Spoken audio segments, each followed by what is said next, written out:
this year.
All right, I'd like to call to order the Town Council of Colonial Beach regular meeting Wednesday, April 19th, 2023 at 6 p.m.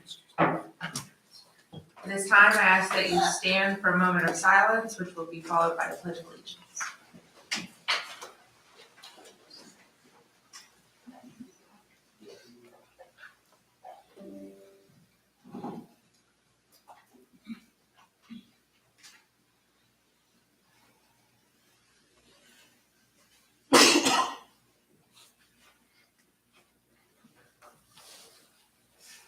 Allegiance to the flag of the United States of America and to the republic for which it stands, one nation, under God, indivisible, with liberty and justice for all.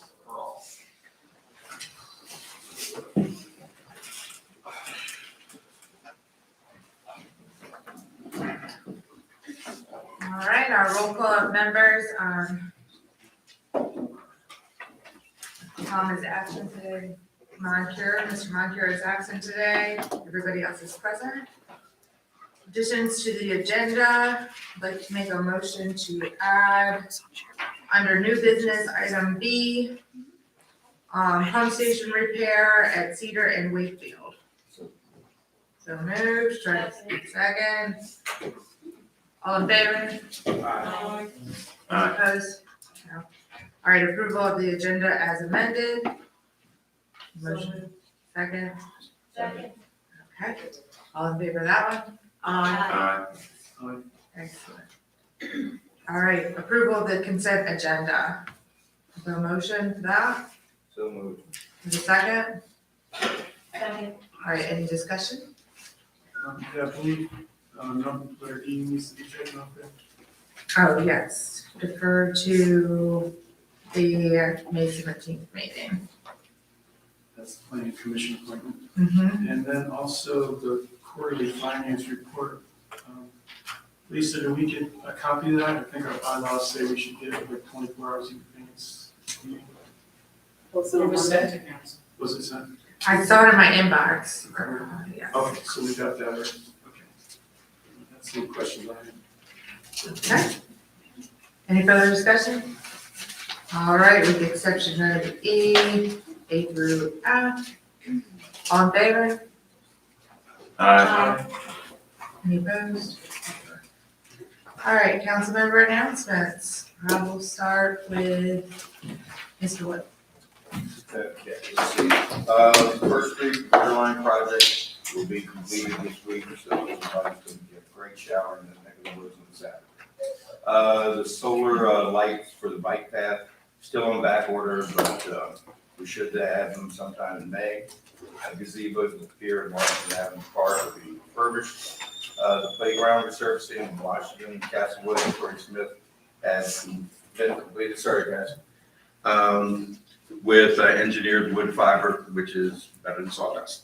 And trash toter implementation will occur later this summer. Fees will commence on the October utility bill. On April 29th, I'm going to be helping to facilitate a scam prevention seminar at Neighbor to Neighbors event. It's going to be April 29th, 2 to 4 at Colonial Beach Baptist Church parking lot at 10. Barbecue and burgers will be provided. Bring a side and a chair, and there are going to be speakers, including the CB Revitalization Housing Authority and discussion of Medicare and Medicaid waivers, just to name a few. That's it, Madam Mayor. Mr. Williams? Good evening, everybody. Just a few updates for the economic development. Most of these notes are from the Economic Development Committee on the 4th. I wasn't able to brief on most of these, but at that meeting, Laura Messer, the Destination Development Manager for the Virginia Tourism Corporation, we refer to it as VTC, she attended that meeting and gave us some updates and let us know kind of what they do and some plans for the future, including a meeting in April and one in May. It's going to be about 20 to 25 people in each session, and they're going to be discussing, economic development, tourism. And then they're gonna brief out by the end of June. Kelly Edco was in the meeting, our economic development director, and she mentioned how she had attended 3 Main Street conferences and learned a lot from those. And also has been in touch with the Virginia Film Office. I guess that's where people go if they wanna try to potentially do films in different towns or cities. So, but apparently our photos were way out of date, so they are in the process of making sure we have updated photos for that. Also, they discussed the Virginia Go grant. Downtown Columbia Beach briefed out.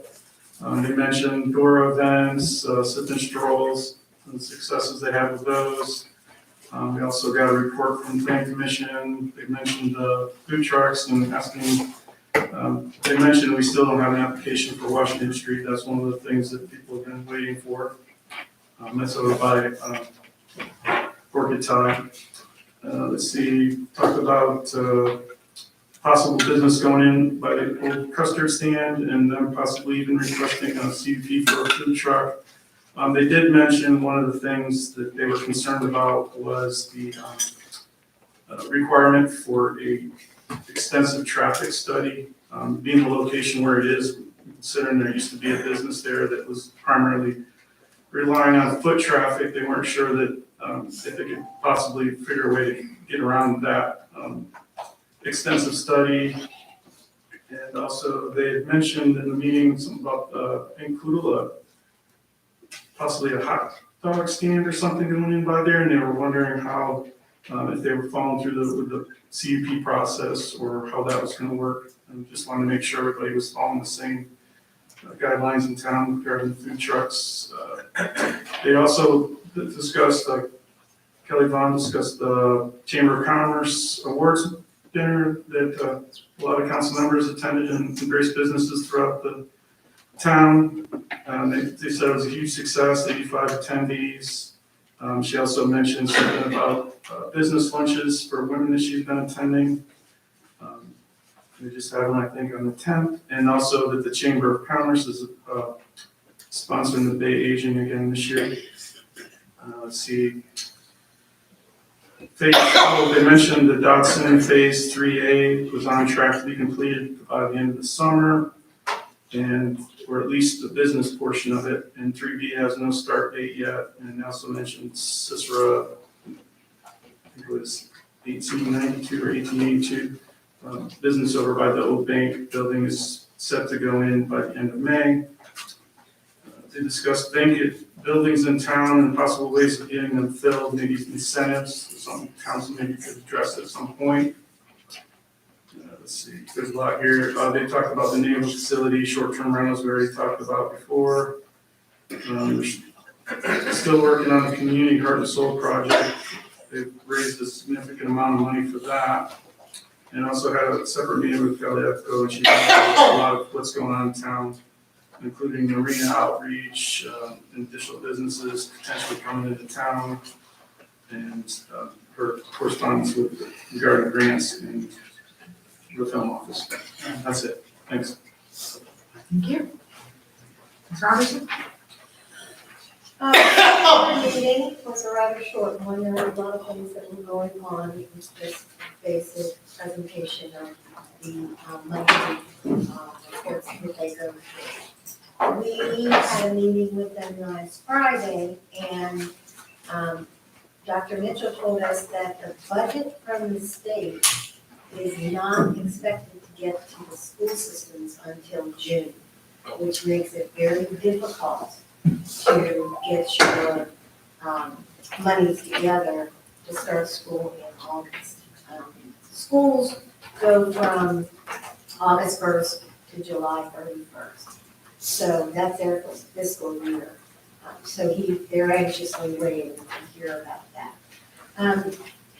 There is a plan for healthcare with the school, and that will be talked about.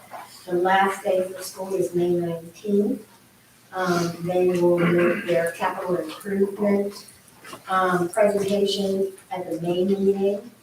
They have several projects that they're working on. One is air conditioning. in the high school that is, Did you say 35 years old? 35 years old when the building was built. They've had work on it, but, it's time they need to get it, working. The high school is going to go through renovation in the cafeteria.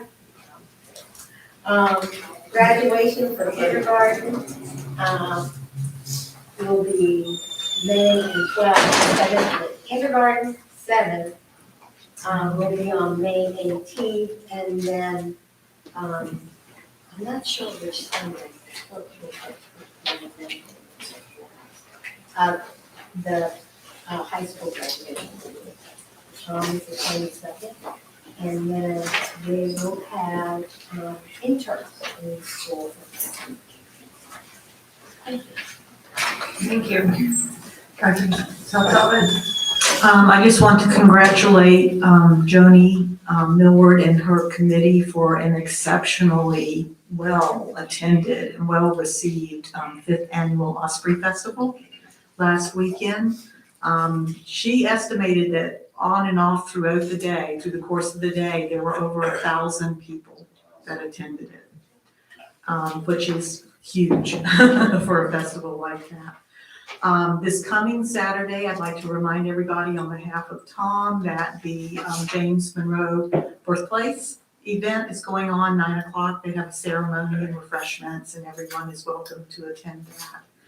And then the following Saturday, I don't think it's been publicized a whole lot yet, but the Parks and Rec Department is going to be having their first Adopt a Park program in conjunction with River Dogs and the Humane Society at Bobbin Grove Park. So from 10 to 12, they'll talk a little bit about the Adopt a Park program, and the Humane Society and River Dogs will talk a little bit about their projects. And you're welcome to bring your dogs. That's all I have. It's coming up before the next meeting. Mr. Allison? So for Parks and Rec, we did have a resignation from the Parks and Rec Commission. So if anyone's interested in applying for that, please do so.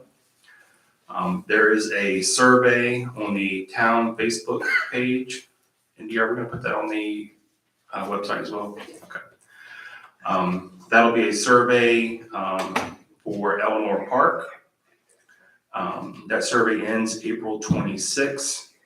If you would like to get to that, it is https://www.surveymonkey.com/r/Colonial Beach, Virginia, Eleanor Park.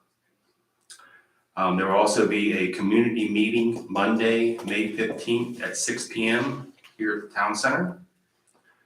And then, this isn't really Parks and Rec related, but I would be yelled at if I don't mention this, that the CBHS alumni softball game is being held on May 6th at 6 p.m. at the softball field at the high school. Spectators are welcome and encouraged to attend. It's a $5 entry fee. All proceeds will go to the Colonial Beach Volunteer Rescue Squad Fund. And I will be there voluntold. Thank you. I would have got you covered if you didn't announce it. I will be there, hopefully on the bench or outfield, because I haven't thrown a softball in a long time. I too would like to congratulate all of the volunteers and organizers for the Virginia Osprey Festival. This year was definitely the best so far, and I only see it getting bigger and better each year. A lot to be proud of in that. And I also was going to mention the James Monroe birthday celebration, which Karen already did. There's a rockfish tournament coming up, May 5th to 6th. May 5th is the captain's meeting, fish on the 6th, rain date on the 7th. And then the alumni softball game, May 6th as well. That's all I had, Town Manager. Thank you, Madam Mayor, members of council, members of the public, Indy Adams Jacobs, town manager. I'll give the monthly report, and then we will also do the brief financial report and public safety report for everyone's review. So starting with town departmental updates, one second.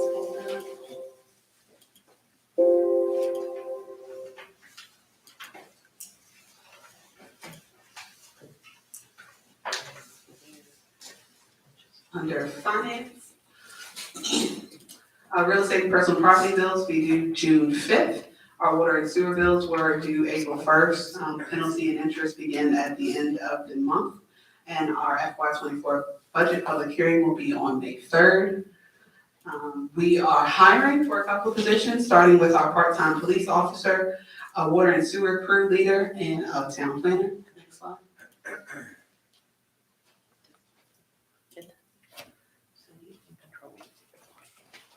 Next slide, please. I just wanted to highlight our employee of the month for last month, Bill Taylor, which is very familiar to everyone. So congratulate him. He was also a recipient of a free dinner at Ice House. So we thank Ice House for partnering with the town and helping to celebrate our employees for providing wonderful service to the town. Moving on, under communications, as always, you can take a look at our website for all of our most recent updates, public notices, our reports and studies. That's our Council Communicates link. Our next slide will show our new town studies and reports, which has most up-to-date information on all town studies and reports. They will live there. Moving on to Parks, Rec, and Events, we've had a good kickoff to our season. Councilmember Allison mentioned Barry Dunn. They will be coming on site on May 15th for a community meeting to discuss the Eleanor Park survey results as well as design. So please check out our website. It's currently on Facebook and it'll be on our website tomorrow. Also, to celebrate Osprey Festival and give a shout out to our Parks and Rec department, Miss Sally, for a successful kite day, as well as part of that Osprey Festival. And thanks to Miss Joni for a successful Osprey Festival, as well as all of the partners and community partners who made that day very successful. I will leave the police department for the chief right after this to touch on. Next slide, infrastructure and public works. I will turn it over to Diane to give a brief update on the First Street water line replacement and Central Branch area. Mr. Wood updated you on the First Street water line project. We are updating about 700 feet of water line there. It's 1 inch and we're replacing it with 2 inch. I believe it affects 8 homes and it should be completed tomorrow or the next day. And I'm gonna just tell you that my guys are rocking and rolling and they are doing a fantastic job. So if you see them out there, please let them know how much you appreciate them. I went by today and they were laying on the ground to do laterals because that's what they needed to do. So they're just fantastic. So hopefully that'll be done this week. Central drainage area, we're working with Dewberry and the contractor to get a schedule. And we probably will not see any mobilization until after Memorial Day, but we will know more than that. Probably Tuesday morning or sometime next week, we may have a schedule for you. Next slide. And just to follow up on the parks resurfacing, thanks for the collaboration between Public Works and Parks and Rec on the resurfacing of Castlewood, Washington, and Torrey Smith parks. All of them have been resurfaced, and I've seen a lot of kids out playing already this spring, including my own, and it's much better surface for everyone. So kudos to everyone involved. And that concludes my report. I'll turn it over to Lisa for the financial and then to Chief for the public safety board report.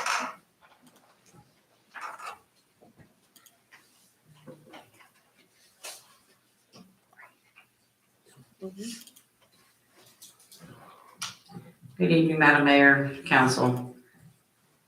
I present the third quarter financial report. Here's a slide on the revenue and expenditures for the general fund. We had about 1.3 million in revenue brought in and spent about 1.5 in expenditures. Next slide. Breakdown. Just want to point out the grant proceeds that we brought in for revenue was the Virginia Land Conservation Foundation grant of $387,416. That is Eleanor Park. There we go. Next slide. We're going to report on the sewer.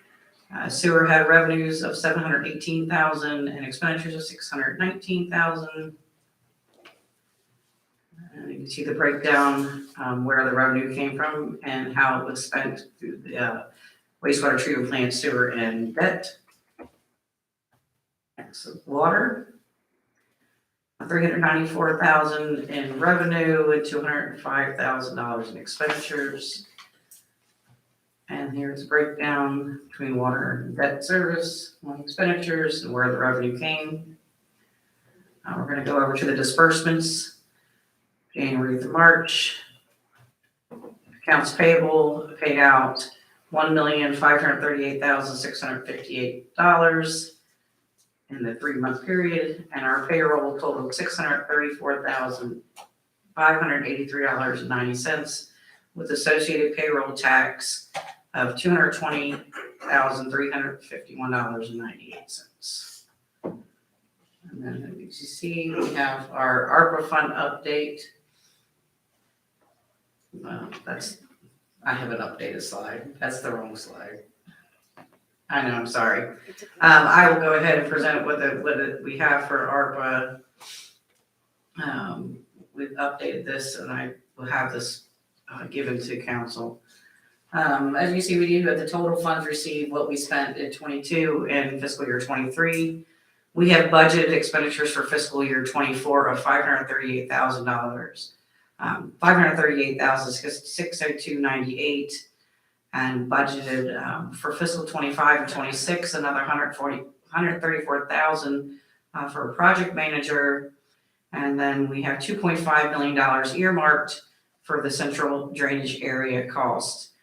That leaves us unencumbered ARPA funds of $181,203.87, and that concludes my report.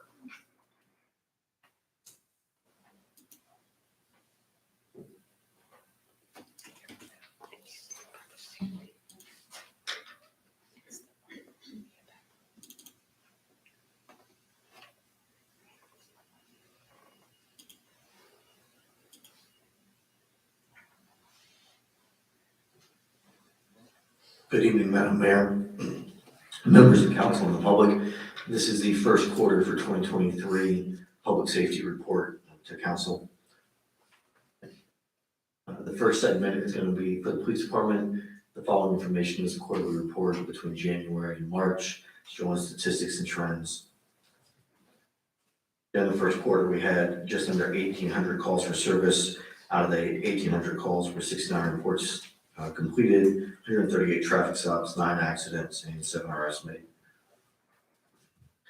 This slide shows the breakdown of what those police reports were, with the highest one being information only. These are reports of incidents to the department that do not classify as a crime, but do merit enough information to have a report taken for further information.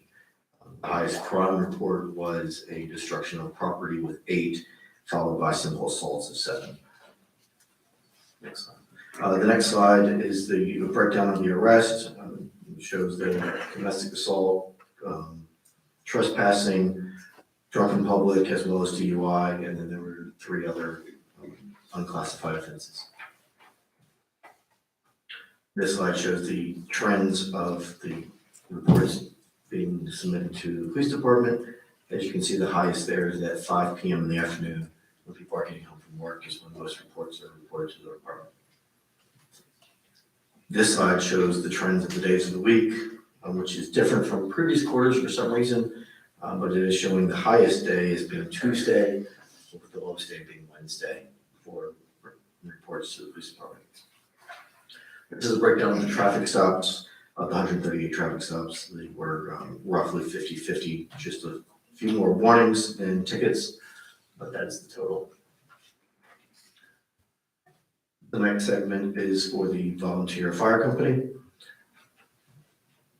And they had a total of 31 fire calls with 287 man hours of service with the average response of 4 members per call, I'm sorry, not response time. 4 members per call. Next is the volunteer rescue squad. And this is a breakdown per month of their hours as well as their transports, as well as responses The top segment there is the transport information, the bottom segment is the response only, per their agreement with Westmoreland County.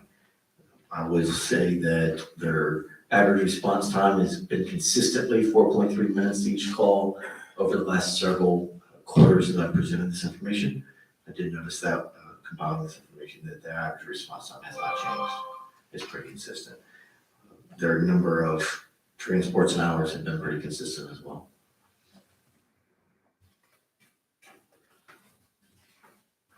That's the presentation on the quarterly information. Are there any questions for council?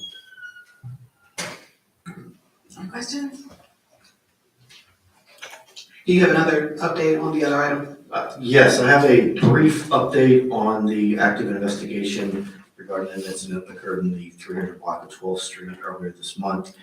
We'll not get into details because it is an active, ongoing investigation.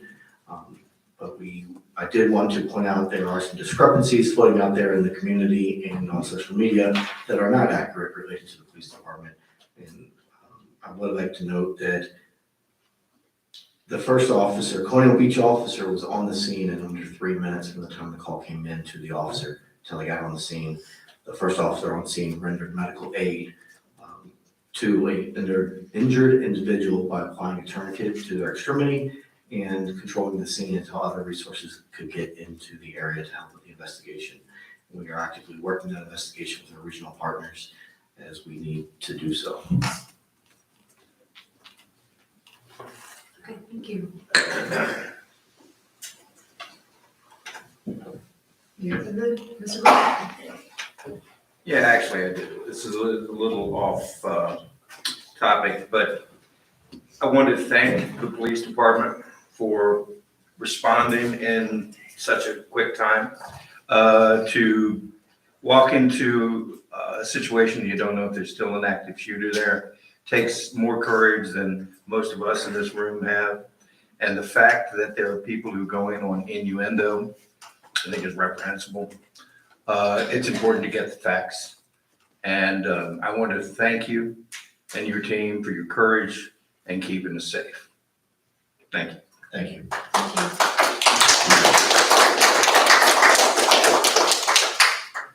Also, for the next meeting, maybe we can recognize officer that responded to the car accident and was instrumental in that. All right, anything else? Okay. We keep moving right along. Referrals to commissions. Planning Commission is already working on short-term rentals. We had, I think verbally referred that to them at the work session.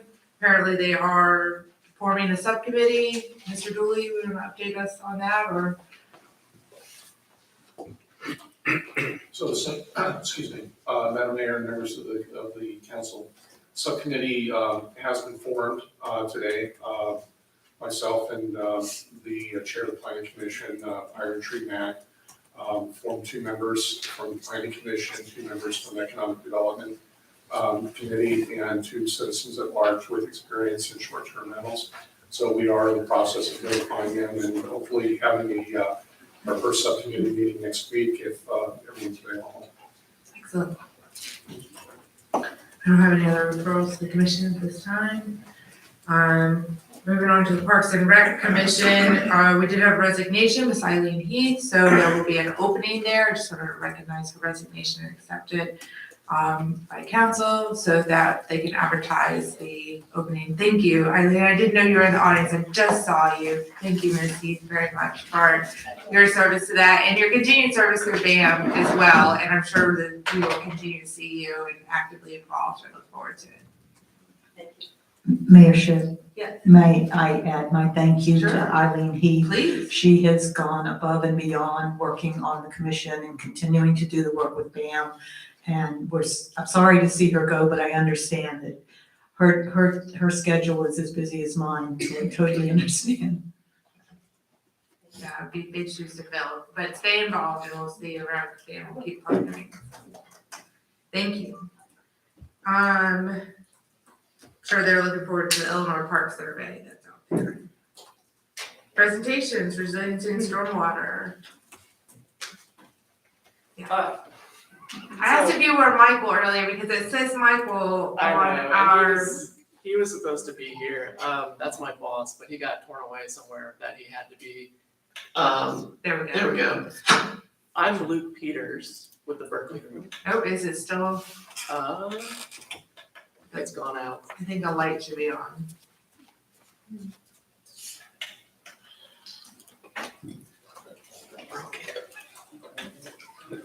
The battery dies. Yeah. Diane is happy to give away her mic. Okay, there we go. I'm Luke Peters with the Berkeley Group. And in partnership with many members of the staff of the town of Colonial Beach and with Tetra Tech, our engineering partner, we have been hired to conduct a resilience plan and stormwater management plan. And so this here is both the mission statement for those plans and the general idea of what they are. This one is for the resilience plan. All of those words have been very carefully chosen to reflect the needs and wants of town staff. And basically, the idea is to prevent future flooding issues in the town and to create a resilience plan that will be approved by DCR to apply for funds through the Community Flood Preparedness Fund, which will allow for potentially millions of dollars in flood resilience funds. And it's already paid out of more than 100 million. So that is the general idea. We wanted to make sure that this plan includes everyone in the town and makes everyone in the town aware that flooding is everyone's issue, not just the people who live right on the water. There are, if a road gets flooded and impacts egress or ingress or the ability of products or food to get into the town, that's a serious, emergency management issue, et cetera, property values. And just enjoying public amenities while they're not underwater. All serious issues that we wanted to consider. And if you go to the next slide, these are the basic key tasks that we'll be conducting for the resilience plan. We're going to look at all of the existing plans. The town just went through the raft process and a lot of good work was done there. We're going to look at the town demographics. We're going to, of course, analyze all the existing flooding issues. We're going to do a lot of community outreach and outreach to stakeholders in order to determine what those hotspots are. So we're going to look at historical anecdotal data as well as speak to those people to get the best understanding of where we need to focus our attention. We're going to develop and prioritize solutions to those flooding problems. So create actual actionable projects that the town can undertake to solve them. And then we're also going to look into getting the town onto the community rating system to, it takes a little bit of work, but then you get a bonus on your NFIP insurance. And then of course, creating that DCR approvable plan. And the next slide is for the stormwater management plan. This one's a mouthful. It basically says everything that we're going to be doing, or Tetra Tech mainly is going to be doing with our help. And basically looking at the town's existing stormwater infrastructure, seeing where it needs to be upgraded, again, using our community outreach to determine the hotspots, and hopefully choosing green and nature-based infrastructure solutions, but also including gray hard structures as well. And they will also be determining a couple of projects to upgrade the infrastructure as well as the cost for that and coming up with a potential stormwater fee in order to pay for future maintenance. And so their tasks will be determining that level of service that the current infrastructure is providing. They're going to look at future impacts using the best available data, rainfall data, climate outlooks. They're They're going to look at the hotspots and choose potential locations for best management practices to handle stormwater. Of course, the prioritizing projects, the fee, and they also want to come up with a plan for educating the public on what they can do for their personal property stormwater issues. And this is our schedule as it stands right now. Mr. LaRiviere is gonna help us get our first public forum going at the school, the week of June 12th. Our second public forum after that will be August or September. The first one will be kind of to collect all of that anecdotal data, like I said, about where the community sees the most flooding issues. And then the second meeting will be kind of going over that data and asking the public what they think ought to be done, how they would prioritize projects. We're going to be conducting stakeholder interviews with property owners and business owners and other town staff members. Once the plan is mostly done, we're going to speak to town council again, speak to the planning commission, and have another public meeting to get everyone's input on the mostly completed plan, and then bring it back for a couple of edits. The resilience plan is slated to be done by December, and the stormwater management plan by April. And we have a public outreach survey, which will be live tonight, and we're going to make a splash page on the website for that just as soon as we can. And I hope everyone here and in the audience takes it and enjoys it and has useful input for us. And I hope it doesn't overlap too much with the Parks Master Plan survey or the Eleanor Park survey. I hope everyone doesn't get all surveyed out. But yeah, that's basically it, and thank you very much.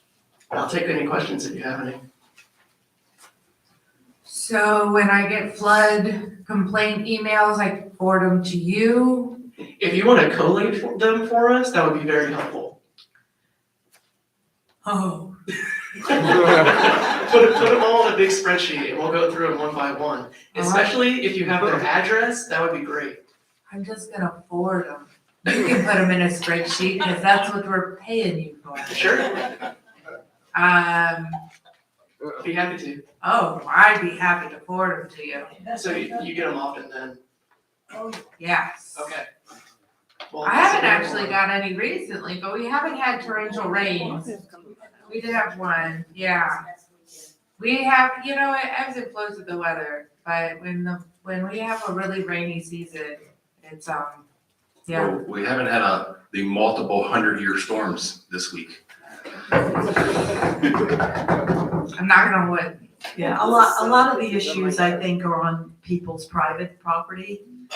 They are impacted by our stormwater system, but there are a lot of low yards, front yards and backyards that just fill up faster than they can drain down into the soil. So I think your proposal to give an opportunity, give some advice to homeowners is gonna be very well received. Yeah, and there are opportunities there for, storing water and creating small swales as you can. And we'll help educate people on that as well. I have an early morning flight, so I'll start forwarding those to you on the plane for the next. Well, geolocating those problems will be a big thing that we're doing. Good. Mr. Hood? I'm assuming this incorporates the Chesapeake Bay Act requirements in the plan? The plan will probably mention them, yes. Okay. I don't know, I get a lot of complaints, the coverage and stuff like that. We've got a lot of building in town. In fact, I want to talk to the zoning administrator about some of the complaints that town gets, but a big one that I've noticed is that people complain about lots coverage and stuff like that. I'm assuming that would kind of roll over into what you're doing since. Are you talking about development in the RPA or just how much structure is allowed to cover a given Yeah, lot? like impervious coverage. Got you. Stuff like that. Yeah, We look forward to your work ahead, and we'll see you back, you or Michael. well, hopefully as many members of the team as possible. I like them all to come. Okay. Well, thank you all. Appreciate you. Thank you. It's been a long time coming, exciting. All right, Westmoreland County Board of Supervisors, Mr. Trivett. Is he here? Oh, he's out of town. Ah, he messaged us, I'm sorry. Dr. Mitchell.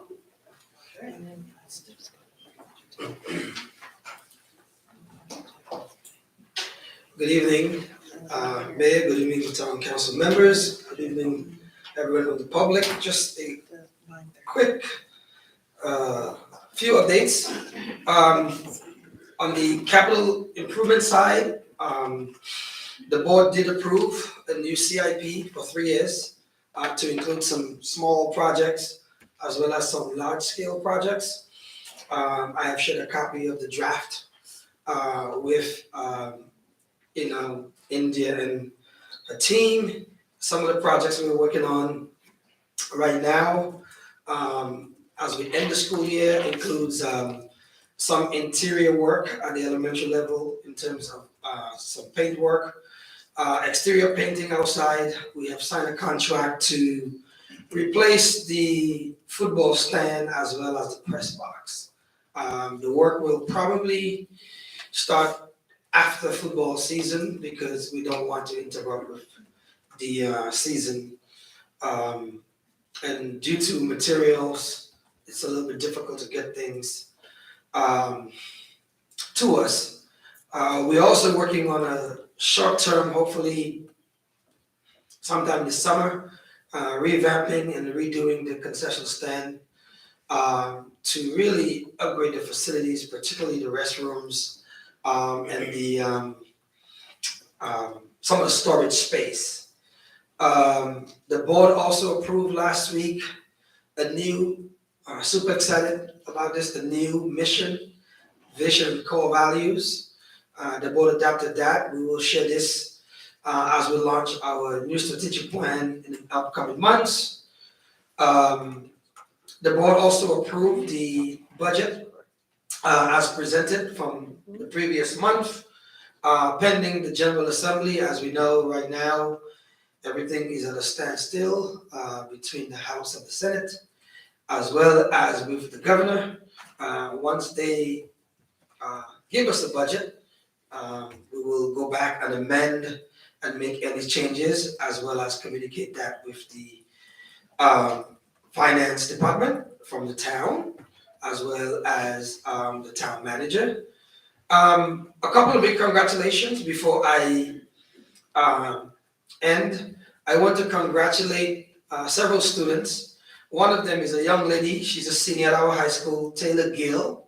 And Taylor is a student attending the Northern Neck Technical Center. And she's the #1 student, top rated student, about to graduate in the automotive refinishing in a department at the Tech Center. Taylor represented us and the Tech Center in a national competition in Las Vegas. And she also has completed and represented CBPS and Northern Neck Tech Center at several state competitions. If you haven't met Taylor, very, very smart young lady, but she has a passion for automobiles, particularly refinishing. Does a great job. I also want to congratulate Justice Richardson, and she's one of our students at the Chesapeake Bay Governor School, and Justice and her team finished and took first place at the Blue Crab Bowl at ODU. That is a competition that involves some of the best minds across the state, and she and the team finished first place. She also presented her project at the VCU competition a few months ago. I also want to congratulate 2 other students, Olivia Cook, as well as Journey Patchett, for their acceptance to Governor School this year, and that is a high honor. As I end, I want to preface this by saying that we have a very, very small robotics first year team. at our school. Mr. Amir Mir is our supervisor of technology, and he is leading that team. And they competed with some of the larger schools in the Northern Neck, some schools with about 18 to 20 kids on their team. And they finished fifth out of 23 teams, even with 3 members. So I want to congratulate Lucas Holden, Justin Keys, and Brian Barn for finishing 5th out of 23 teams at the Dahlgren Innovation Challenge at Mary Washington. And as I end, a couple of key dates to remember. Vice Mayor Mr. Allison Shedd on May 6th. We will have the alumni game at 6 p.m. On April 22nd, this weekend, we have the prom at the Potomac River Boat.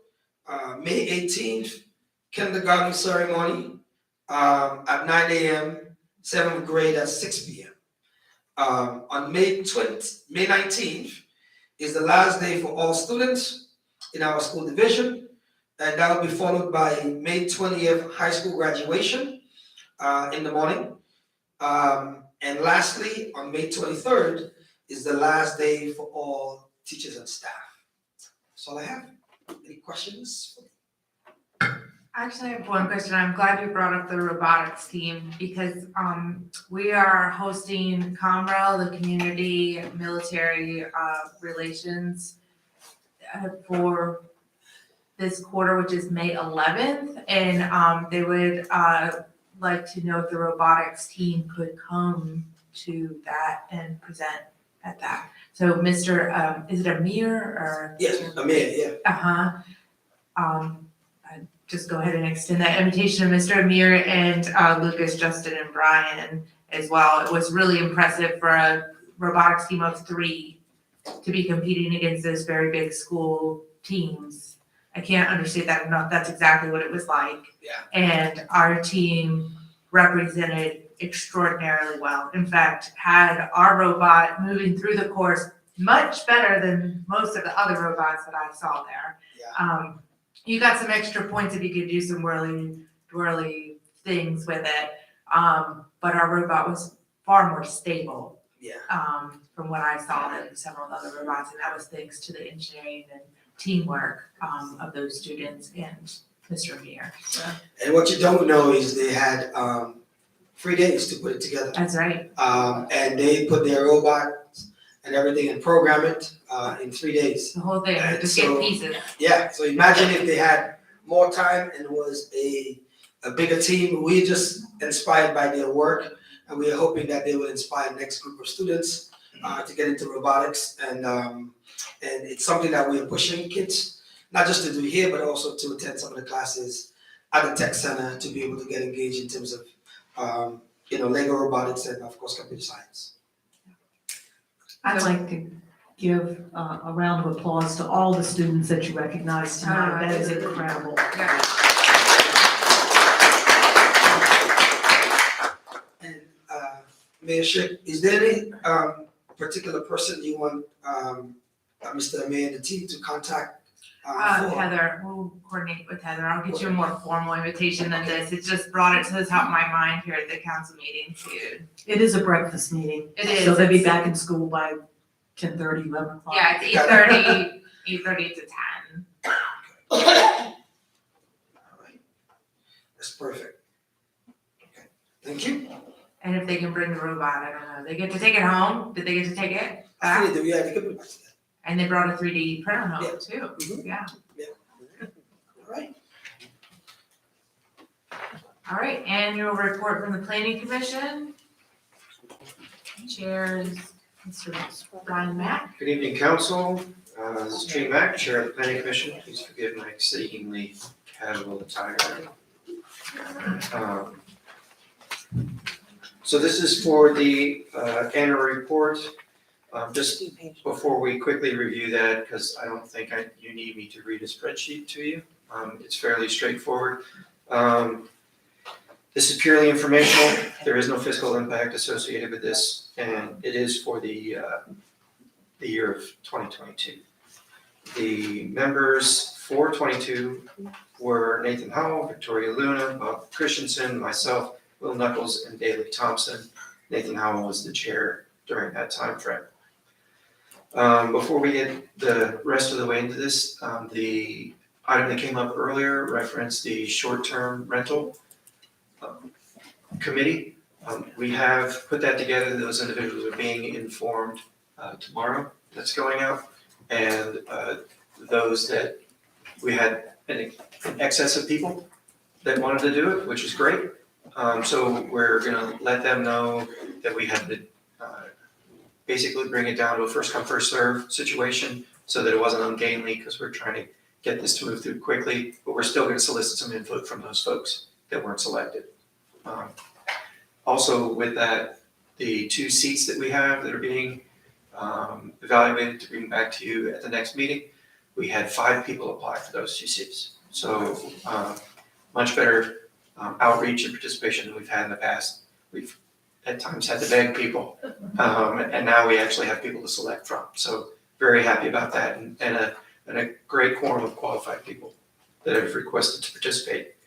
As you go through the spreadsheet, you can see that it starts at the beginning of last year with that annual report. And one thing that you will notice as you go through here is early on in the year, in March, there was a short-term rental discussion.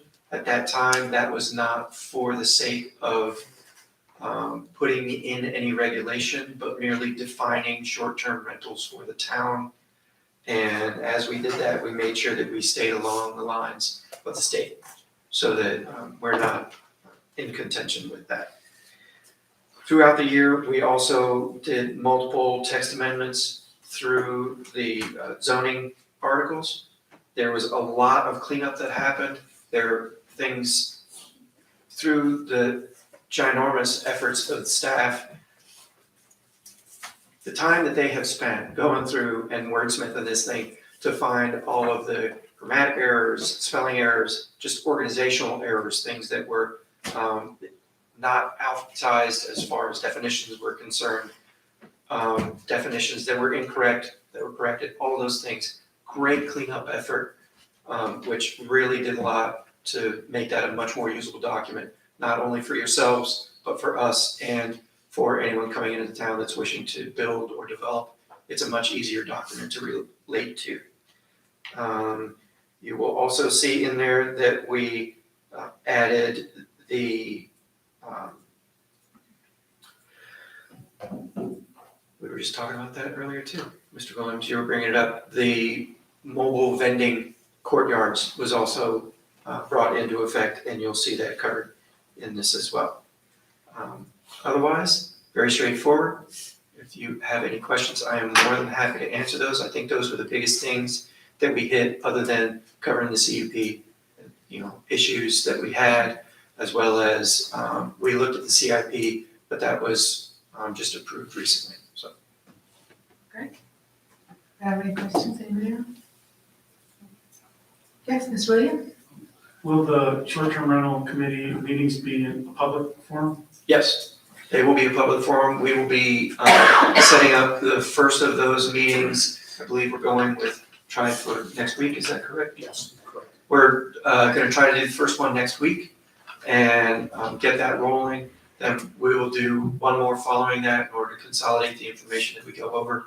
We will present that information to the planning commission so that the commission can make some decisions and get that information out to you in a timely manner. Excellent, thanks. All right, that's all for that. Thank you. Colonial Beach Redevelopment and Housing Authority, the annual report was emailed to us, and it's also in our packet. They were not able to present today, so unless you have any questions, we'll just keep moving forward. Okay.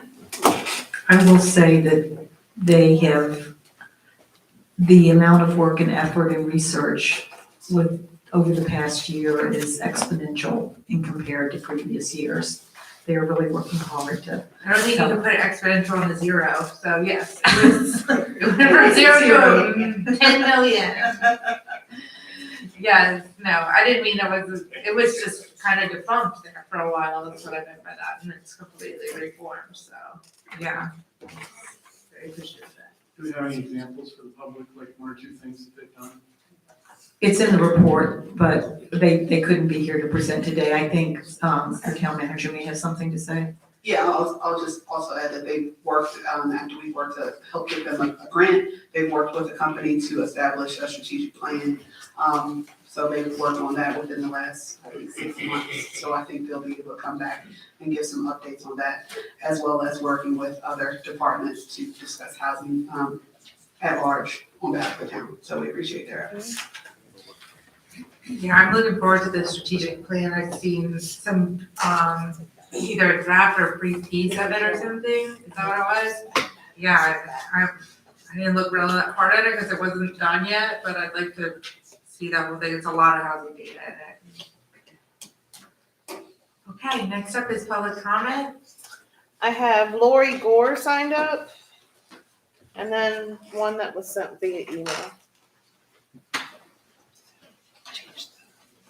Madam Mayor, members of Town Council, Lori Gore, 1344 4th Street, Colonial Beach. I'm here representing the Economic Development Committee. And first off, I'd like to thank Councilmember Williams for serving as our liaison, and what a good job he does taking notes and keeping track of reporting on our meetings. And then second, I was asked to speak tonight about, did we have a rollout date for the Central Drainage Project? And I believe I heard that tonight. And we're looking forward to the time schedule coming out so that we can work with affected businesses, for the economic impact it's going to have, especially in the downtown area, and the impact it may have on the Potomac River Festival that's coming up June 9th and 10th. So thank you very much. Thank you. Anybody else? Mr. Knuckles sent in a comment. Do we have to make Heather read it in, or can she put it in? I've read it already. Well, I think it should be. I'm sorry, it should be read aloud for the public. Okay, sounds good. Yeah, I was gonna say there's 5 minutes, because it's pretty long. I got that. Okay.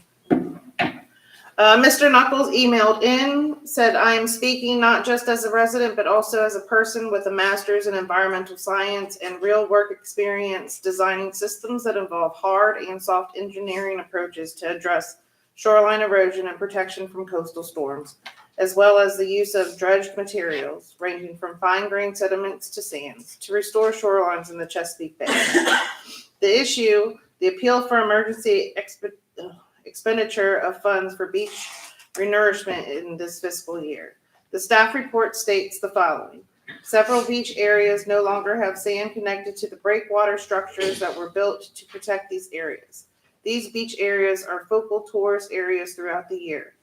VIMS provided a state of the beaches report that indicated refurbishment, including adding material to the structures, need to occur or beaches will continue to erode. It also indicates that river levels continue to rise. This indicated what to me is both a misreading of the VIMS report as well as a misunderstanding of the coastal protection structures currently in place and options for mitigation to adapt to changing conditions over time. The staff report leads with a summary that states that town beaches are in dire need of refurbishment, and according to a Virginia Institute of Marine Sciences report assessing beach conditions, unless refurbishment is undertaken, beaches will continue to erode.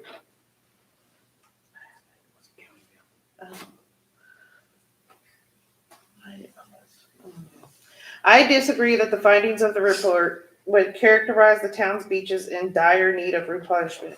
While it is true that the shoreline is likely to continue to erode as it has for decades, that alone does not justify a rush to address the sustainability of the beaches with an unplanned expenditure until a better understanding of the shoreline system is in hand. To put it another way, it's unclear to me what the rush is now, rather than putting the expenditure as a proposal to be worked into subsequent budget years. The staff report cites several beach areas no longer have sand connected to the breakwater structures that were built as part of their justification. This demonstrates to me a misunderstanding of the existing shoreline protection design and the role of breakwaters as a mitigation to erosion and sand transportation. Breakwaters are primarily energy dissipating structures designed to both reduce wave energy coming from areas with considerable fetch, thereby reducing those wave impacts directly on the shoreline, as well as serve as structures that create a low energy environment behind them.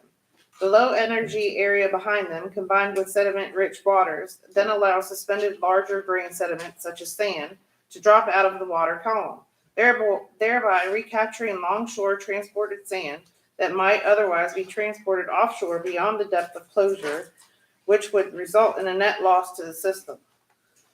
In other words, you add the breakwaters to create the tombolo. You don't add sand to create the tombolo. That is the job of the breakwater. Comments on the VIMS report generally. There's a great deal of useful information in the VIMS authored report, but while it is likely a necessary product, it does not appear, in my professional opinion, to be a sufficient product to inform what action should be taken to address either erosion hotspots or redistribution or possible loss of sand in the system. There are several aspects that are likely factually true, but may nonetheless be misleading depending on how experienced the reader is in coastal geology and coastal engineering. I'll list a few such issues along with depictions of how the report can be useful and also call for additional data or analysis. 1. In one section of the reports, it calls out the loss of sand, which on its own sounds alarming. Volume calculations between +7 and -2 feet MLW, or to the back of the breakwaters at Central Beach, showed that -4,960 psi was lost between 2016 and 2022. However, when examining the role of sand for shoreline stabilization, one would typically look at the sand budget for the system. This is done for very important reasons, namely that the visible sand area, particularly the intertidal beach, is but a small fraction of the sand in the system. In the VIM study, the surveys only looked at the area down to -2 mean low water. For ease of surveying, this was a practical approach, but its limitations means that it is hard to know what is really happening in the system.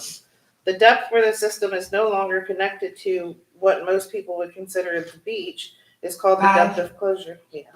I'm just waiting for an alarm to go off. They're letting me know. Yeah. Okay. And the rest will be in the minutes. All right, forward to trash toters.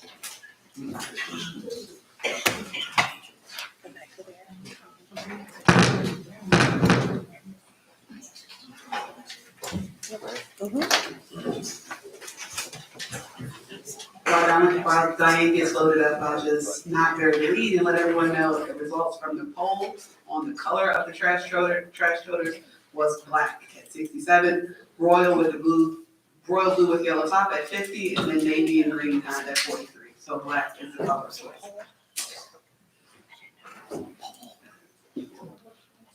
Sounds good. Okay, that being said, I have nothing more exciting. So the summary is based on the revised Chapter 12 ordinance and the approval by council that we institute the toter program.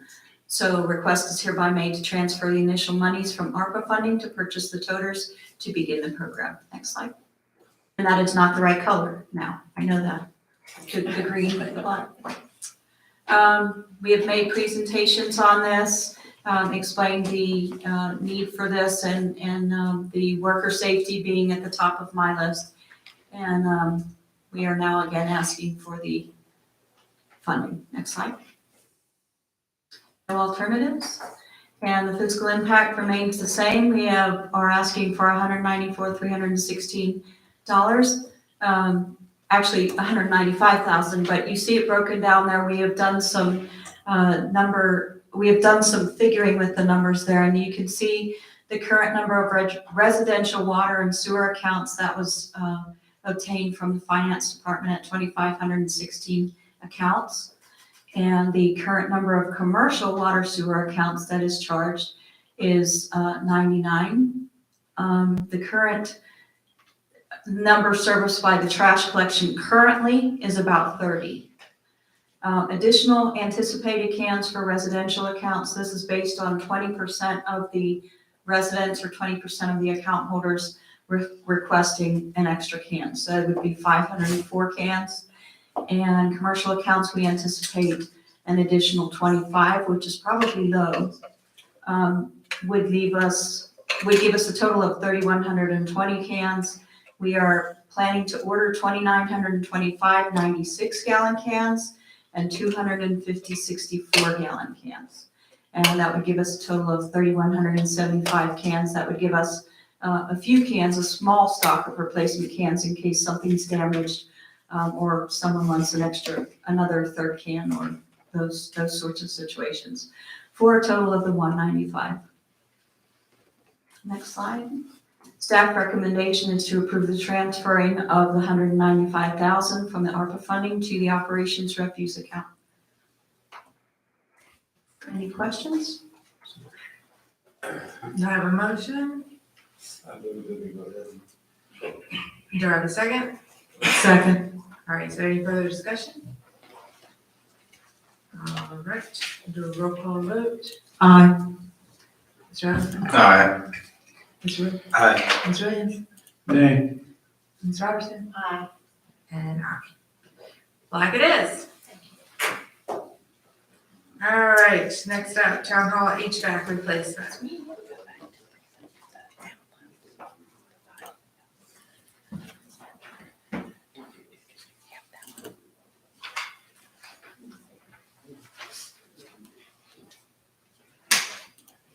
Is that Diane again? Yes. Me again. You're an expensive woman.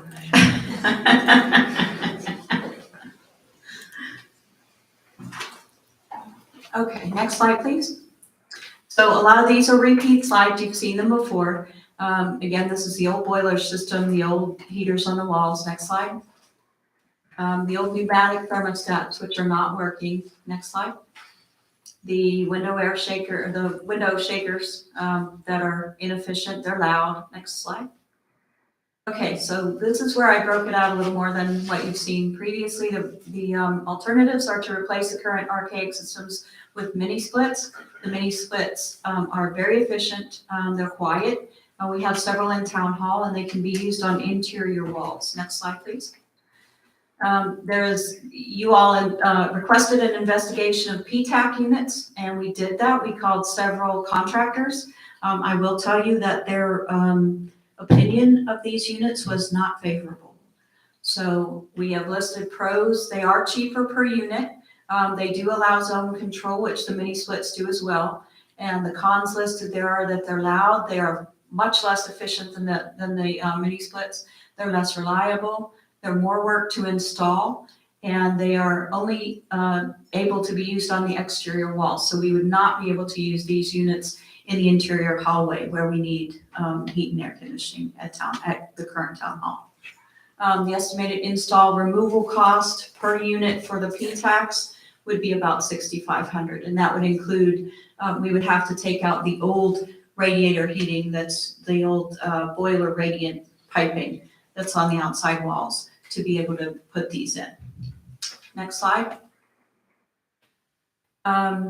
Again, this is the same slide you saw on the mini splits. It allows for zoning just as the PTACs would. There's no ductwork required for either set. And these are able to be removed and reinstalled in another facility at about $2,000 a unit. The contractors we connected with on the PTAC units did not really recommend removing and reinstalling the PTAC units anywhere else because of their, they weren't, what do I want to say? They weren't stable enough. They weren't tough enough to be removed and reinstalled. So the recommendations, we still recommend the mini splits. We would need 5 units, and the unit install, that estimate is probably a little bit high, but $10,000 in case we run into some issues for a total of $50,000. Next slide. And that's it. Any questions? So both hands go up, I'll go with Mr. Williams first. I was just wondering, did we get an actual contractor to come out and give us the quotes? We actually, for the PTAC units or for the mini splits? Or for both? The mini splits, the ones we're considering now. We did. We had two contractors come out. We had one from Maryland and then a local one. And the 10,000 was the lesser of the two. Like I said, it's probably not gonna be 10,000 per unit, but we wanted to ask for that just in case. We didn't wanna have to come back and say, well, we ran into this issue and now we need $4,000 or so. But we did have contractors look at both units and installs and quotes. Okay, I was just wondering because it was off the round number. I think in the write-up it had mentioned something about the hall. Is this gonna address the hallway? The mini splits will address the hallway. The PTAC unit cannot be used in the hallway because they need an exterior wall. So in order to have heating and air in the interior hallway, we would need to use something like the mini split or some other system. Okay, thank you. Mr. Wood? Yeah, a couple of questions, Ms. Meyer. So in essence, we're talking about cost-wise, the difference between 50 grand to 250, right? 5 units, somewhere in that neighborhood. And the PTAC units cannot be reused, correct? They can be, but it was not recommended. Okay, so chances are that they wouldn't be. The other thing is that we would still need to use the mini splits in hallways, because we have to do that. And in order to do that, we'd have to start tearing into walls and stuff at that point, correct? For the mini splits in the hallways? Yeah, Not necessarily. but for the PTAC, we would. They're not Oh, okay, I applicable. got you. Yeah, they're not applicable in I the got hallway. you, I got Yeah. you. So we don't need to disturb anything as far as walls and so forth. We do not. We can with the mini splits, Mhm.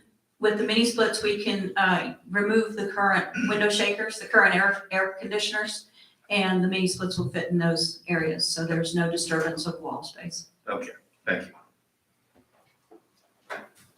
All right, is there a motion? So moved. Is there a second? Second. Is there further discussion? All right, I started on that side last time. Mr. Wood? Aye. Mr. Williams? Aye. Ms. Robertson? Aye. Aye. Aye. All right. Get your tracker, please. Thank you. Next up, JC, over here.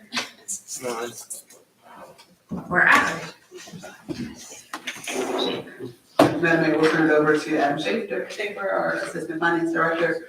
Just as a brief intro to this item, this was an item that we discussed at our last, Public Strategic Action Plan meetings. And this is an item that both myself and Adam have researched as an alternative to our current solution. So I'll turn it over to him to share. Good evening, Madam Mayor and Town Council. Before you, we have in front of you we're looking to change our delinquent tax attorney for collections. As I don't know if you all know, but the last sale that took place took an extremely long period of time to get to that point. I started that sale in 2020. It concluded last Saturday. The service we're looking to go to is a company called Tax. It is the company that Westmoreland County uses for their delinquent tax sales. They have a much larger staff than our current tax attorney. They could offer us much better service, in my opinion. So what's before you is to approve the town manager to enter into negotiations with tax services so they can handle our delinquent tax collections going forward. Okay. I'll be happy to answer any questions. Do you have a motion? So moved. Do you have a second? Second. Any further discussion? All right, we'll pull this one. Aye. Aye. Aye. Aye. Excellent. There you go, Adam. I was expecting questions. Well, I'm well versed, so I don't have any questions. We need to move. Yeah, sure. Oh, sorry. I do have a question. one of the things I heard, and is this mainly just for property sales? This is currently only for delinquent real estate tax sales, yes. Okay. Because one of the things I heard from a constituent was the slow, a lot of times, maybe it was telling me, as far as regular delinquent taxes, the companies typically go for the easy pickings. But I guess that's not really a factor for property sales. It's not. No, these would be only for properties in Colonial Beach, 2 years delinquent or more. Thank you. And I have no recollection of that comment. I will say that it has taken an extremely long time prior to my tenure here. So we're looking forward with working with a new vendor, to get this done more expeditiously. Thank you. This is just real property. Yes, ma'am. What is our process for personal property delinquencies?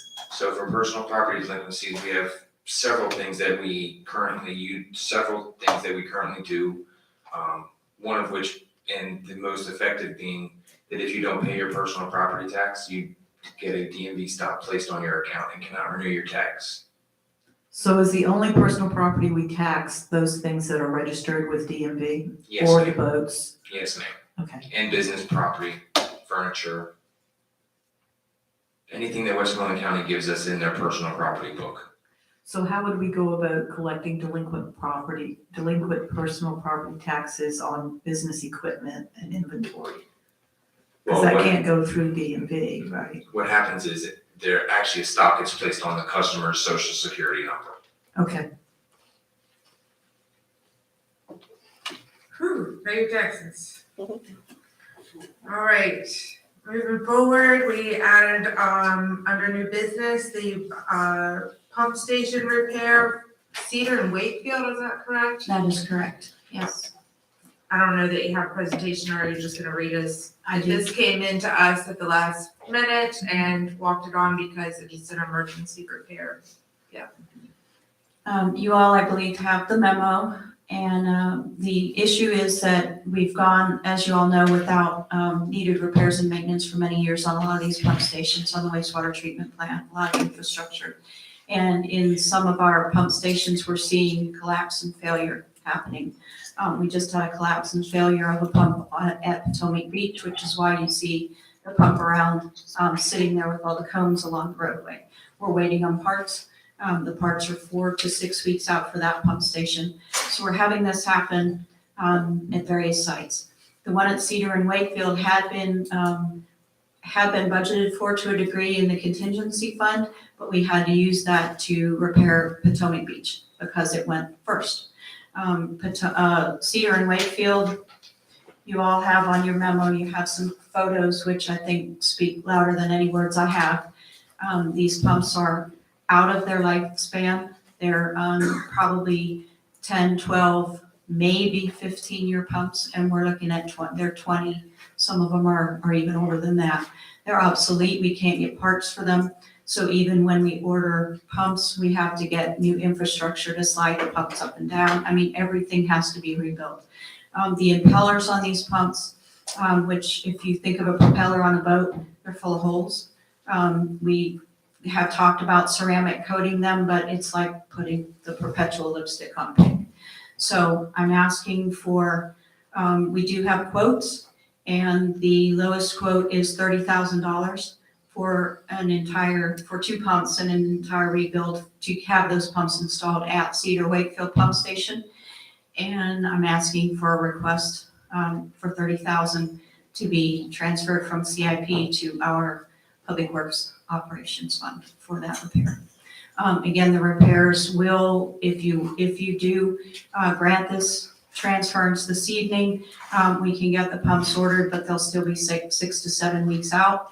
Should we have a failure between now and the time the pumps come in, we would, if we don't have a backup pump to pump around the station, we do have several, but right now they're all in use because we're basically putting out fires at these pump stations that just have not been maintained. If we do not have the pump around pumps available, we would have to add probably at least $10,000 a month to do a pump around, to rent a pump around situation for Cedar Wakefield should it go down before the pumps arrive. Okay. Ms. Adams Jacobs, I had asked about if this, oh, sorry, Karen. If this transfer could be instead of from CIP from the sewer funds. Yeah, I'll reach out to Lisa to double check that, and she believes we can do that. Ms. Byer, I noticed the old Beach Avenue, road that now runs behind Beach Avenue at the end of Third Street also was, closed out. Was that a pump station issue there? We have done some pump work down there. I think we're okay for right now. We have done some replacement and some work on that. As we become more aware of how these pumps are faring, you'll probably be seeing more. We also just put a roof on that pump station. How many pump stations are there? in Oh, don't town? ask me that question. Approximately. Dozens? Well, A dozen? yeah, maybe a dozen, yeah. Okay. Yeah, not dozens. Yeah. Okay, all right, thank you. This won't be forever. Yes, Ms. Wood? Ms. Byer, first of all, I want to thank you for, you do a lot of putting things together with spit and baling wire here because things have not been maintained over the years. Obviously, we have to fix it. Okay, the question I have is there a plan so that we're not playing whack-a-mole with this done? And right now, I know you're doing triage, but what is our plan from this point? If you can just give us the Reader's Digest version. I would like to get to a point where we can, like you said, where we can have a strategic plan. We can start replacing like the trash truck. We know these pumps are good for 10 to 12 years. Have a situation where we can set up the pump stations in CIP far enough out that we know what's being done and we can replace or repair what we need when we need to do it, not as an emergency. The problem, as you indicated, was that we are doing triage on all of the pump stations and all of the wells. And until we get to a place where we are not in emergency mode anymore, the emergency mode is gonna trump any strategic planning that we can do. Because failure on these is simply not an option, right? Correct. Okay, thank you. Mr. Allison? Ms. Byer, do we get any discount if we buy more than one? The $29,000-$30,000 price is pretty good. And I would say it's probably because we're using the heck out of this contractor. So without an official yes, I would say that we're getting a pretty good deal from this contractor because we're using them consistently. Mr. Sullivan, or Ms. Sullivan, sorry. Is the replacement pump the same for all the stations, or is it unique to each station? You have to order a special situation? It's unique to each station. It would be nice if we could get some uniformity. We are looking at that as we replace these pumps. But unfortunately, with the different capacities at each pump station, we have to address the capacities that we need to. So we can't like order one in advance because we don't know which one's going down, or? Well, right. The ideal situation would be to have one as backup for each station. That may be, there are several that would be similar that we could probably do that with, but we're probably still looking at 5 or 6 backups at some point that would be ideal. The pump station that is on Bancroft, is in the middle of the road, not the station, the alternative pump that has to be used there. It is. It's under And the I road. just relay a comment from a local neighbor down there that was like Sounds that funny. for Oh. many months last year. So hopefully, I just given a little bit of a call out. Okay. We're I know. Is this something we need to think about putting in the CIP for this year? It's not too late, is it? So I think that this, to me, this should be budgeted with our sewer funds, as Diane said, when our water and sewer rates go towards sewer funds. And so those rates need to reflect a contingency amount that allows for pump replacements to happen within that. That's good budgeting, not pulling from CIP for these. This is a This is an emergency reserve. So let me rephrase that. Should we add them to our sewer fund budget that's proposed? There is a contingency, I think. We do have a contingency line item, it's just shot, it's gone. Because we've worked on Third Street, we've worked on, at least 3 other pump stations before this. I'm talking about for the budget that we're getting ready to pass. Should we add money? There's a contingency line item, I'm not sure what's particularly in it, maybe Lisa or India can help me, I haven't had a chance to look. But there is a contingency line item. To address a couple of those items, a replacement schedule for our capital needs is something that we are working towards, something that both Ms. Byron and myself have been working with our financial team on as it relates to future budgeting, without having some hard costs on some of those things. That's not something you can always plan for, but that is something that we are working into our financial plan and models moving forward. Historically, the town has not had a dedicated revenue stream for capital projects. But there are some opportunities with our utility funds. However, based on our current rates, we are funding our contingency with what we currently have, as it relates to that. But Lisa can talk a little bit more about where the specific fund that this will be able to come from this go around. Yeah, Madam Mayor, you had asked to look at some alternative funding sources instead of CIP. And you had mentioned the settlement money from Westmoreland County. That settlement money is sitting in the sewer fund. However, as it relates specifically to the wastewater treatment plant, I would be hesitant to use it for sewer repairs. But that being said, we also have, and Diane can correct me if I'm wrong, like $800,000 worth of wastewater treatment upgrades and repairs that need to be done in the upcoming year. And that settlement money would go towards making sure that that happens.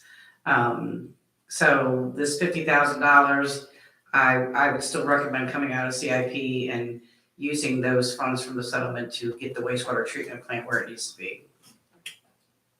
$30,000 Oh, I'm sorry, 30,000. to come from CAP and use the settlement funds for the treatment plant itself. for Yeah, upgrades and there. Diane can speak more to what needs to be done. That's fine, but that makes sense, but I just, trying to keep sewer money with sewer, that was the main thing. One last thing. Yes. I think this is a perfect example of the value of institutional knowledge of the people who work for us in this town. Fortunately, we have a very experienced public works director, and we have some very experienced people who bailed us out on these sorts of things. So it's important that we keep in mind that part of capital is human capital. And again, I want to thank you for keeping us from stepping in it, literally. I couldn't do it without my staff. Thank you. All right, so we have a motion to approve the pump station repairs, $30,000. So moved. Do we have a second? Second. Okay, I'm from this way, Mr. Woodford. Oh, I'm sorry, yes, discussion. I'm just wondering, so we're voting to spend this out of the capital improvement budget. Out of CIP after Lisa's, as was proposed in the memo, yeah. Okay, and do we know what the current balance is? Usually when we get a line item, it has the The balance. current CIP balance I just got from Lisa was almost $1 million. No, Hang on, I can get that just a second. 987. It's 500. Is it 5 something? I was just curious because we're getting ready to approve it. Currently, we have $516,530.54 in our CIP fund. Okay. And how much of that's committed to projects? Nothing other than this 30,000 you're going to commit tonight. All right, thank you. Again, so moved. Okay. We have a motion. Is there any further discussion? All right, I'll go on this side then. Mr. Williams? Aye. Yes, Ms. Robertson? Aye. Aye. Aye. Aye. That, All right. Thank you. You're welcome. Thank you. Yeah. All right, I'll read it at the closed meeting and then we'll take a 5-minute break. I move that the town council of the town of Colonial Beach, Virginia convene in closed meeting for the following purpose and to discuss the following subjects, all of which are exempt by Virginia state law from public meeting requirements as indicated, namely pursuant to Virginia Code 2.2-3711A1, discussion of performance of specific public officials and appointees of town council, including town manager, town attorney, and town clerk, pursuant to Virginia Code 2.2-3711A38, discussion and consideration of the acquisition of real property for a public purpose or the disposition of publicly held real property, where discussion in open meeting would adversely affect the bargaining position or negotiation strategy of the town council and consultation with legal counsel regarding the specific legal matter related thereto respectively. Pursuant to Virginia Code 2.2-3711A7, consultation with legal counsel pertaining to actual litigation or consultation with open meeting would adversely affect the town's litigating posture regarding town, including Beach versus Camp, Westmoreland Circuit Court case, CL 2020-164. All right, is there a motion? So moved. Second, Second. all in favor? Aye. All right, 5-minute recess. Back into it. Thank you.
Three, 1, 2, 3.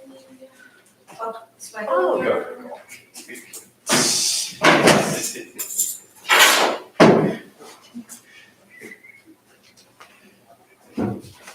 I'm waiting on, yeah, I'm gonna stand. Is that, I'm on camera right now? I get a little less formal after you. Oh, I know. I get definitely more Okay. Yeah, is there a motion to reconvene in? Still waiting on Kenny.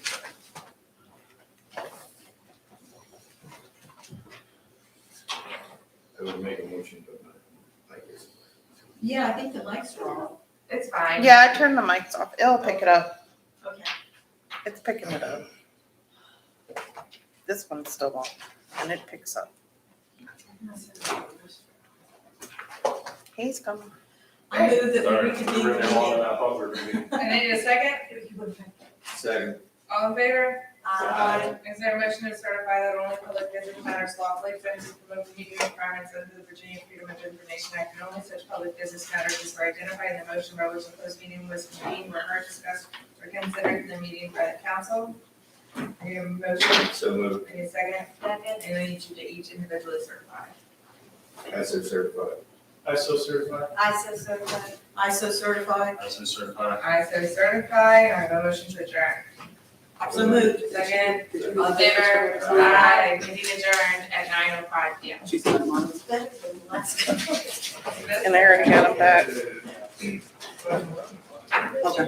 Do you want me to scan them and send them to you, or do you want them now, or? Well, you're not gonna be there tomorrow, right? So you give them to me. Thank you. I'm not sure Good night. $50 an hour stuff. That's okay. Yeah, maybe we earned it this time. There's the hazard mitigation one. Okay. Just. Wow, I'm See you. sorry. Safe travel. Yeah, I mean, actually, tomorrow's council is almost Friday, and then Saturday is the one in church. Probably not. I don't have. I was still with the other stuff. Thing we talked about. The norm thing? Yeah. Oh, yeah, I saw that one. The same I'm old- gonna send it on letterhead and give him the same. Not, Yeah, because I don't here. really want. You might want to ask him to Well, talk to his Kenny will lawyer. hold the fort now, except he couldn't Yeah. really prove he had the chance to over. This came to your lawyer. I want to be able to live. He copied them on the email. Yeah, he's on the deal, not And burning it's it down, finance. so, you know. He wants to be able to live All right, with your thank life. you. Good night, Thank you. Steph. Thank you all. Thank you. I missed that out. Good night, everybody. Oh. Would you want to just have, You got 2 seconds, right? Sure. you want So Jason? you would check my door. What are you? don't have to do that, my dad's gonna do it. I'll get it as long as it's done, because I'm gonna send it on. Okay. He will be fine at it. No, I don't need anything, but thank you very much. Where I was asking the question. Remember that? Okay, it'll be, actually, you know, in some That's the steam. way looking Some forward other to people getting, look. seeing Oh, that. you realize- He's asking. Okay. You know, So I just wanted to because make it's sure. gonna bring us all together from many regions. So as I said, I think you're Many different an states. amazing town. That doesn't happen very often. Okay. Thanks. Yeah, I usually just have to go to Food Line. Yeah. I thought about that all week. Yeah, this one's gonna have, that's what, Not sure. you know, my Tennessee. I'm trying to think of a better way to phrase that. You had to get it out. We have to have that conversation. Well, you have to come, but the thing is, I wish I Probably. phrased Okay, I appreciate it. And do remember my Uncle Bob for the quite the character he was. He was in the